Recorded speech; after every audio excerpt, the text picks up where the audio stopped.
ఉస్మానియా యూనివర్సిటీని మరో ఆక్స్ఫర్డ్లా Stanford university మాదిరిగా మార్చుస్తాను అని చెప్పి రేవంత్ రెడ్డి ప్రకటించారు సార్. యూనివర్సిటీకి పూర్వ వైభవానికి కృషి చేద్దామని కూడా ఆయన పిలుపునిచ్చారు. మీరు సుదీర్ఘకాలం ఉస్మానియా యూనివర్సిటీలో పనిచేశారు, అక్కడే చదువుకున్నారు కూడా. సో ఉస్మానియా యూనివర్సిటీని స్టాన్ఫర్డ్ లేదా ఆక్స్ఫర్డ్లా మార్చాలంటే ఏం చేయాలి? ఉస్మానియా యూనివర్సిటీ గతంలో ఉన్నట్లుగా చేసినా చాలు.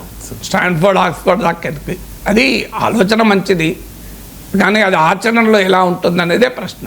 నేను 2014లో తెలంగాణ ఏర్పడ్డాక కూడా ఆ కౌన్సిల్లో 1 year వరకు, దాదాపు 1 year వరకు ఉన్నాను.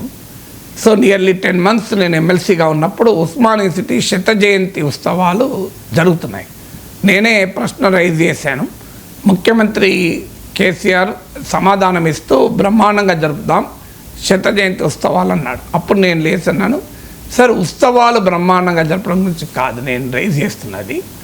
ఉత్సవాలు జరపడం ఒక ఎత్తు, అసలు ఉస్మానియా విశ్వవిద్యాలయాన్ని ప్రపంచంలో టాప్ యూనివర్సిటీస్లో ఒకటిగా మనం ఎందుకు పెట్టలేము? దీనికి ఏం చేయాలి, ఏ రకమైన చర్యలు తీసుకోవాలి, విధానపరంగా ప్రభుత్వ పరంగా ఏ రకమైన చేయూతనివ్వాలి, యూనివర్సిటీ ఏం చేయాలి, దీనిపైన సుదీర్ఘంగా అధ్యయనం చేసి ఒక యాక్షన్ ప్లాన్ పెట్టుకొని ఈ 100వ జయంతి సందర్భంగా ఒక కర్తవ్యాన్ని తీసుకుందాం. Osmania university will be one of the top universities. ఇలా అన్ఫార్చునేట్ ప్రపంచంలో గొప్ప యూనివర్సిటీల పేర్లు చెప్తే మన భారతీయ యూనివర్సిటీలు ఉండవు. అందులో IIT, Indian institute of sciences లాంటి కొన్ని సంస్థలు మినహాయిస్తే మిగతా సంస్థలు ఎక్కడా కూడా మనకు కనిపించవు. బాధేస్తుంది. ఒకప్పుడు ప్రాచీన కాలంలో కూడా నలంద, తక్షశిల విశ్వవిద్యాలయాలు ఇవాళ ప్రపంచంలో ఉన్న విద్యార్థులను ఆకర్షించగలిగినాయి. మరి ఎందుకు ఈ పరిస్థితి వస్తున్నాం? దీనికి కారణం ఏంటి? ఖచ్చితంగా చీఫ్ మినిస్టర్ దీన్ని స్టాన్ఫర్డ్, ఆక్స్ఫర్డ్ లాగా మారుస్తామంటే ఆహ్వానించాలి. ఇమీడియట్గా ఒక యాక్షన్ ప్లాన్ రూపొందించడానికి ఒక నిపుణులతో కమిటీ వేయాలి. ఫస్ట్గా చేయాల్సింది ఏం చెయ్యాలి, యూనివర్సిటీ నిజంగానే స్టాన్ఫర్డ్, ఆక్స్ఫర్డ్ లాగా కావాలి అంటే అక్కడ ఏం జరుగుతాయి? నేను MIT వెళ్ళాను, మ్యాసచ్యూసెట్స్ ఇన్స్టిట్యూట్ ఆఫ్ టెక్నాలజీ రంగంలో వరల్డ్స్ టాప్ యూనివర్సిటీ. సో ఆ యూనివర్సిటీకి వెళ్ళి స్టూడెంట్స్ ల్యాబ్కి వెళ్ళాను. అక్కడ స్టూడెంట్స్ ప్రాజెక్ట్ రిపోర్ట్లో భాగంగా రోబోలు తయారు చేస్తున్నారు. Can you imagine? Mini robots. మన దగ్గర ఎక్కడన్నా ఏ యూనివర్సిటీ ఉస్మానియాతో సహా ప్రాజెక్ట్ రిపోర్ట్లో భాగంగా రోబోట్లు తయారు చేసిన పరిస్థితి ఉంటుందా? కానీ నేనే మన యూనివర్సిటీలను అవమానించట్లేదు. యూనివర్సిటీల కెపాసిటీ లేక కాదు, ఆ యూనివర్సిటీలను ఒక హిస్టారికల్గా నాశనం చేశారు. ఇప్పుడు కాదు, నేను 1983-84లో ఆర్ట్స్ కాలేజీలో స్టూడెంట్గా చేరాను. 1988 October 6th నుంచి August 31, 2023 వరకు ఉద్యోగం చేశాను. నా జీవిత కాలంలోనే నేను ఒక ఎమినెంట్ డిక్లైన్, యూనివర్సిటీ ఎలా పతనమైందో కల్లారా చూశాను. ఆవేదన వస్తుంది. ఎందుకంటే ముఖ్యమంత్రి అన్నమాట నిజం. పేద బిడ్డలు, తెలంగాణలో ఉన్న జిల్లాల నుంచి పేద బిడ్డలు మేము చదువుకొని బాగుపడదామని యూనివర్సిటీకి వస్తారు. మీరు ఆ యూనివర్సిటీ స్టాండర్డ్స్ను నిలబెట్టకపోతే నష్టపోయేది పేద బిడ్డలే. సో అందువల్ల ఆ పరిస్థితి రాకూడదు అనేది మాలాంటి వాళ్ళ ఆవేదన. సో ఎందుకు ఆ రకమైన రీసెర్చ్ అండ్ ఇన్నోవేషన్ సిస్టమ్? మీరు నేషనల్ యూనివర్సిటీ ఆఫ్ సింగపూర్ పోండి, లేదు టాప్ యూనివర్సిటీ పోండి. అసలు యూనివర్సిటీస్లో ఇండస్ట్రీ కొలాబరేషన్ అంటే డైరెక్ట్గా ఇండస్ట్రీ వచ్చి యూనివర్సిటీలో రీసెర్చ్ సెంటర్స్ పెడుతుంది. పిల్లలకు లైవ్ ఎక్స్పీరియన్స్ ఉంటుంది. అలా ఉందా మన యూనివర్సిటీలో? అకాడమిక్ కల్చర్ ఉందా? నేను అసిస్టెంట్ ప్రొఫెసర్గా ఉన్న సమయంలోనే ద ఇండిపెండెంట్ అనే టైమ్స్ ఆఫ్ ఇండియా గ్రూప్ డైలీకి రిపోర్టర్గా పనిచేశాను. రోజు నా పైన గోళ. అసలు నేను ఒక జర్నలిజం టీచర్ను, ఒక జర్నలిస్ట్గా పనిచేసే అనుభవం లేకుండా నేను జర్నలిజం ఎలా పాఠాలు చెప్పాలన్నది నా క్వశ్చన్. కానీ నువ్వు ఎలా రాస్తావు అలా రాయడాన్ని ఆహ్వానించాల్సింది పోయి పైన ఆ రకమైన కల్చర్ క్రియేట్ చేశారు.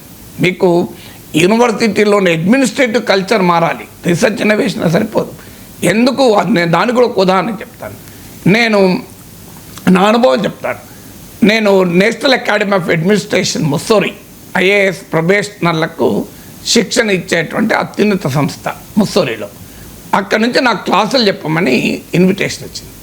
నేను మా యూనివర్సిటీకి లేఖ రాస్తే నాకు పర్మిషన్ ఇవ్వండి అని నన్ను అడిగిన మొదటి ప్రశ్న ఏంటంటే మీకు ఎన్ని పైసలు ఇస్తారు అక్కడ అని. ఆ రోజుల్లో 200 300 ఇచ్చేవాళ్ళు, 500 ఇచ్చేవాళ్ళు క్లాస్కు. నేను అన్న ఇది ఎక్కడి ప్రశ్న?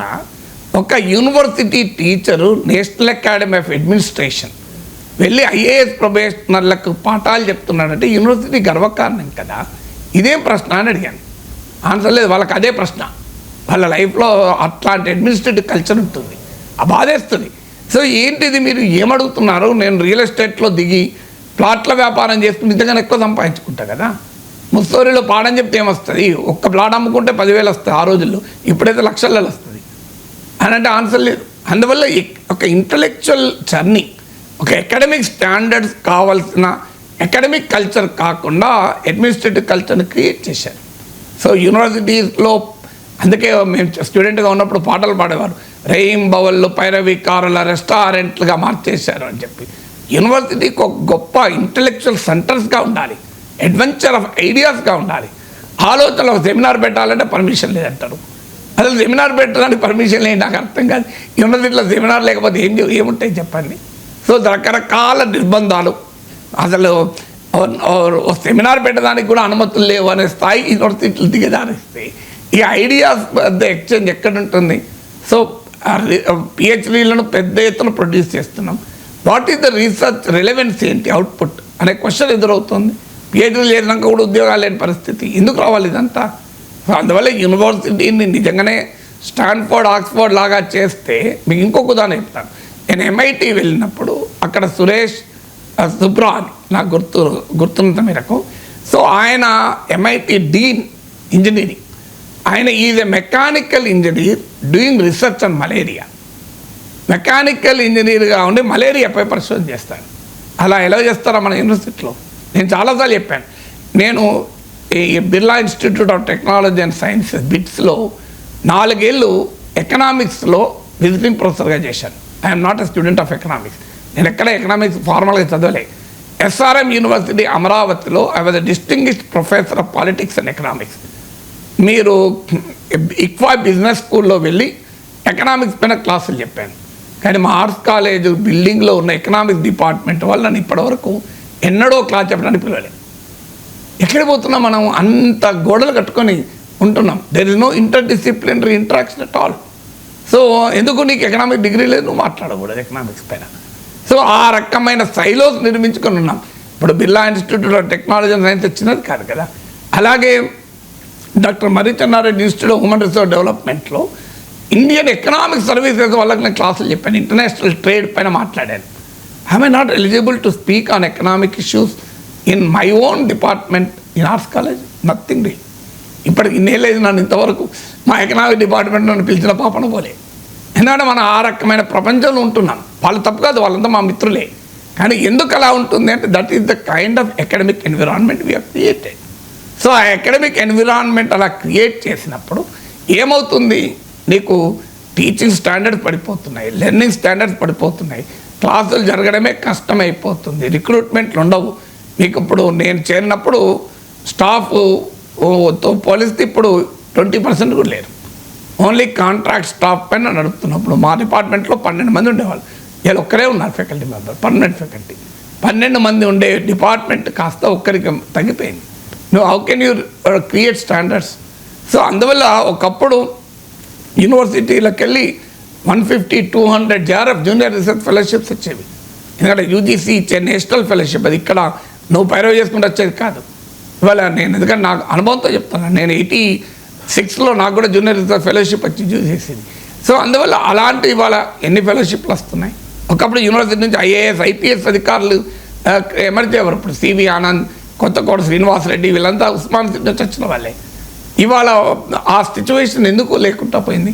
అదే బిడ్డలు పాపం చదువుకోగలుగుతారు, చాలా కష్టపడి చదవగలిగేటువంటి సామర్థ్యం ఉన్న బిడ్డలే. కానీ ఆ రకమైన వాతావరణం, ఆ రకమైన సదుపాయాలు, ఆ రకమైన ఇంటలెక్చువల్ ఎన్విరాన్మెంట్, ఆ రకమైన అకాడమిక్ ఇన్ఫ్రాస్ట్రక్చర్, ఆ రకమైన రీసెర్చ్ ఫెసిలిటీస్, ఇన్నోవేషన్ సెంటర్స్ ఇవి లేకపోవడం వల్ల ఈ పరిస్థితి వచ్చింది. అందువల్ల ఇది 5 నిమిషాల్లో 10 నిమిషాల్లో చెప్పే అంశం కాదు. హై పొటెన్షియల్ యూనివర్సిటీ పిల్లలు, ఊర్లకెళ్ళి వచ్చిన వాళ్ళు, చదువుకోవాలని కోరికతో వచ్చిన వాళ్ళు. సో అందువల్ల మీరు ఉస్మాన్ సిటీని డెవలప్ చేస్తే తెలంగాణ డెవలప్ అవుతుంది. నిజంగానే ఉస్మాన్ సిటీ మరో స్టాన్ఫోర్డ్ ఆక్స్ఫోర్డ్ అయితే అంతకన్నా ఆనందమే ఉంటుంది.